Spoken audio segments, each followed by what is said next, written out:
नमस्कार शेतकरी मित्रांनो, जी फार्मर या यूट्यूब चॅनलवर तुम्हा सर्वांचे हार्दिक स्वागत। तर शेतकरी मित्रांनो, आजच्या व्हिडिओमध्ये आपण संपूर्ण महाराष्ट्राचा हवामान अंदाज पाहणार आहोत।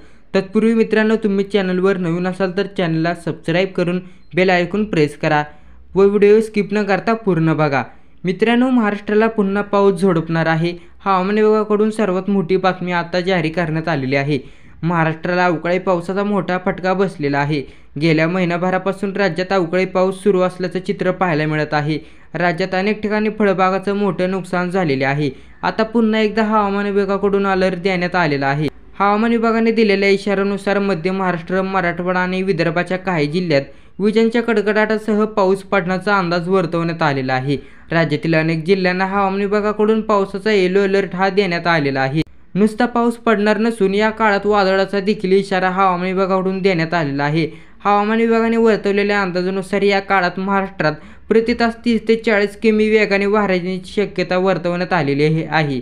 दरम्यान पुण्यासह पश्चिम महाराष्ट्रातील काही जिल्ह्यांमध्ये हवामान विभागाकडून विजांच्या कडकडाटासह हलक्या पावसाचा अंदाज वर्तवण्यात आलेला आहे आणि वादळी पाऊस होण्याची शक्यताही देखील वर्तवण्यात आलेली आहे। पुण्यासह सातारा, छत्रपती संभाजीनगर, अहमदनगर, जालना, बुलढाणा, जळगाव, वाशिम, अकोला, अमरावती, नागपूर, वर्धा, यवतमाळ, चंद्रपूर, भंडारा, गोंदिया, गडचिरोली या जिल्ह्यांमध्ये आज पावसाचा अंदाज वर्तवण्यात आला असून इथे येलो अलर्ट जारी करण्यात आलेला आहे।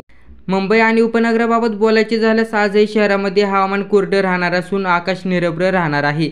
या काळात मुंबईचं तापमान 37°C इतकं राहण्याची शक्यता वर्तवण्यात आलेली आहे। दरम्यान दुसरीकडे जरी राज्यात पाऊस पडत असला तरी देखील अद्यापही काही जिल्ह्यांमध्ये उष्णतेची लाट कायम आहे। वाशिममध्ये सर्वाधिक तापमानाची नोंद झाली असून वाशिमचं तापमान 43°C वर पोहोचलेलं आहे। तर मित्रांनो, ही होती आजची अपडेट। व्हिडिओ आवडला तर व्हिडिओला लाईक करा, चॅनलला सबस्क्राईब करा। धन्यवाद।